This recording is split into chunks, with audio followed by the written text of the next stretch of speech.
नमस्कार। तो आज बात करते हैं एक ऐसी मॉडर्न कहानी की जो दिखावे और सादगी के बीच की जंग को बड़े ही मजेदार तरीके से दिखाती है।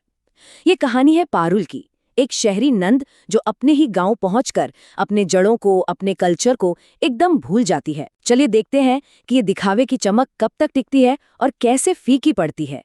कहानी की शुरुआत ही होती है पारुल के इन शब्दों से। जैसे ही वो अपनी महंगी चमचमाती गाड़ी से गांव में कदम रखती है ना, उसका असली रूप सामने आ जाता है। ये शब्द सिर्फ एक शिकायत नहीं है, बल्कि ये उस सोच को दिखाते हैं जो पूरी कहानी में हमें बार बार देखने को मिलेगी। तो सीन कुछ ऐसा है। पारुल अपनी 20 लाख की गाड़ी से गांव पहुंचती है, लेकिन स्वागत में मुस्कुराने की जगह उसका मुंह बन जाता है। धूल, मिट्टी, गोबर की बदबू, उसकी शिकायतें शुरू हो जाती हैं। उसे अपनी डिजाइनर साड़ी और महंगे सैंडल की चिंता परिवार से मिलने की खुशी से कहीं ज्यादा थी। और शिकायतों की लिस्ट तो बस शुरू हुई थी। अरे, गाड़ी पर धूल लग गई, मेरे सैंडल मिट्टी में धंस गए। यहाँ तक कि जो आरती की थाली लेकर भाभी स्वागत के लिए खड़ी थी, वो भी उसे ओल्ड फैशन्ड और प्रदूषण फैलाने वाली लगी। हद तो तब हो गई जब उसने अपने ही घर को नर्क जैसा घर कह दिया। और यहीं से शुरू होता है असली क्लैश। ये सिर्फ एक परिवार की कहानी नहीं है, बल्कि दो अलग अलग दुनियाओं, दो अलग अलग लाइफस्टाइल्स और वैल्यूज के टकराव की कहानी है। एक तरफ है शहर का खोखला दिखावा और दूसरी तरफ है गांव की सच्ची सीधी साधी जिंदगी। पहला टकराव तो स्वागत में ही हो गया। सोचिए, भाभी निशा इतने प्यार से आरती की थाली लेकर खड़ी हैं और पारुल को उस दिए से निकलता धुआं पॉल्यूशन लग रहा है। परंपरा और तथाकथित मॉडर्निटी के बीच की ये पहली टक्कर थी। अच्छा, स्वागत हो गया, अब बारी आए खाने की। भाभी ने प्यार से पारुल के पसंदीदा घी वाले पराठे बनाए, लेकिन पारुल ने उन्हें देखकर ऐसा मुंह बनाया जैसे क्या देख लिया हो। उसे कोलेस्ट्रॉल की चिंता हो गई और वो मांगने लगी एवोकाडो और चिया सीड्स। अब गांव में कौन जानता है ये सब क्या होता है। खाने का ड्रामा खत्म हुआ तो नहाने का शुरू हो गया। पारुल को कुएं का मीठा पानी हार्ड लगने लगा, चिपचिपा लगने लगा। उसकी डिमांड थी कि उसे नहाने के लिए मिनरल वाटर चाहिए और अपना लग्जरी शावर जेल चाहिए। नीम का साबुन देखकर तो उसने ऐसे रिएक्ट किया जैसे कोई कीड़ा देख लिया हो। लेकिन कहानी में सबसे मजेदार ट्विस्ट तो अब आता है।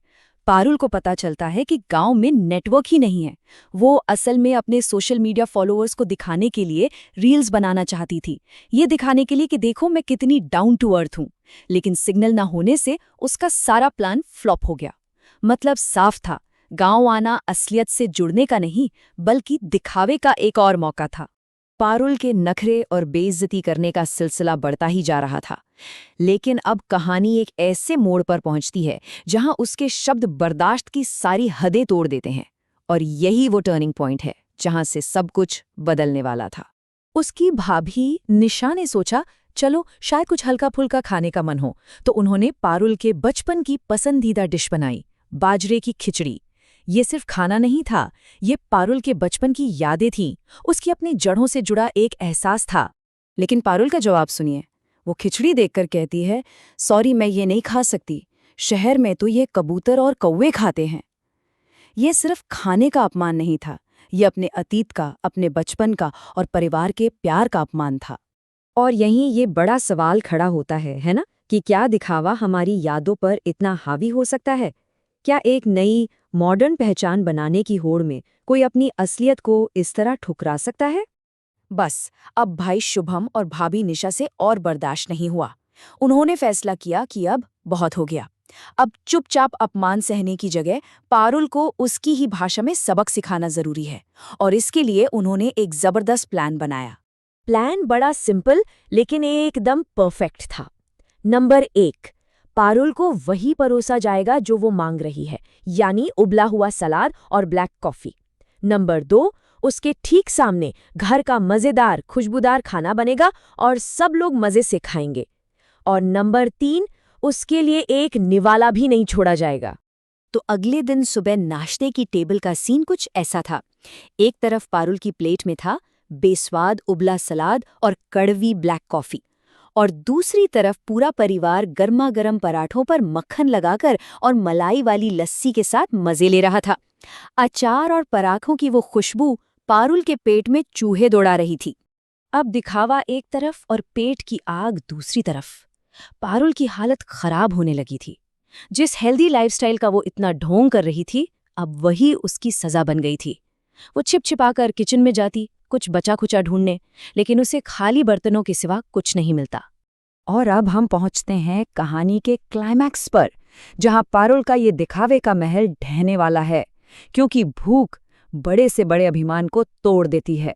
सिर्फ 2 दिन, बस 2 दिन लगे पारुल का सारा ड्रामा, सारा एटीट्यूड हवा होने में। 2 दिन के हेल्दी खाने ने उसकी भूख को इतना बढ़ा दिया कि अब उससे बर्दाश्त नहीं हो रहा था। और आखिर में वो टूट ही गई, रोते हुए अपनी भाभी के पास पहुंची और बोली, बस भाभी, मुझसे और हेल्दी होने का नाटक नहीं होता। मुझे भी वही आलू पनीर के पराठे खाने हैं, ढेर सारे मक्खन और अचार के साथ। और जैसे ही पारुल ने ये कहा, पूरा घर ठहाकों से गूंज उठा। तब जाके राज खुला कि सबको पहले से ही सब पता था। दरअसल पारुल के पति ने ही फोन करके भाई को पहले ही बता दिया था कि वो घर पर तो सब कुछ खाती है, बस गांव में अपनी अमीरी का झूठा दिखावा करेगी। तो इस पूरे कहानी का निचोड़ क्या है? बहुत सिंपल है।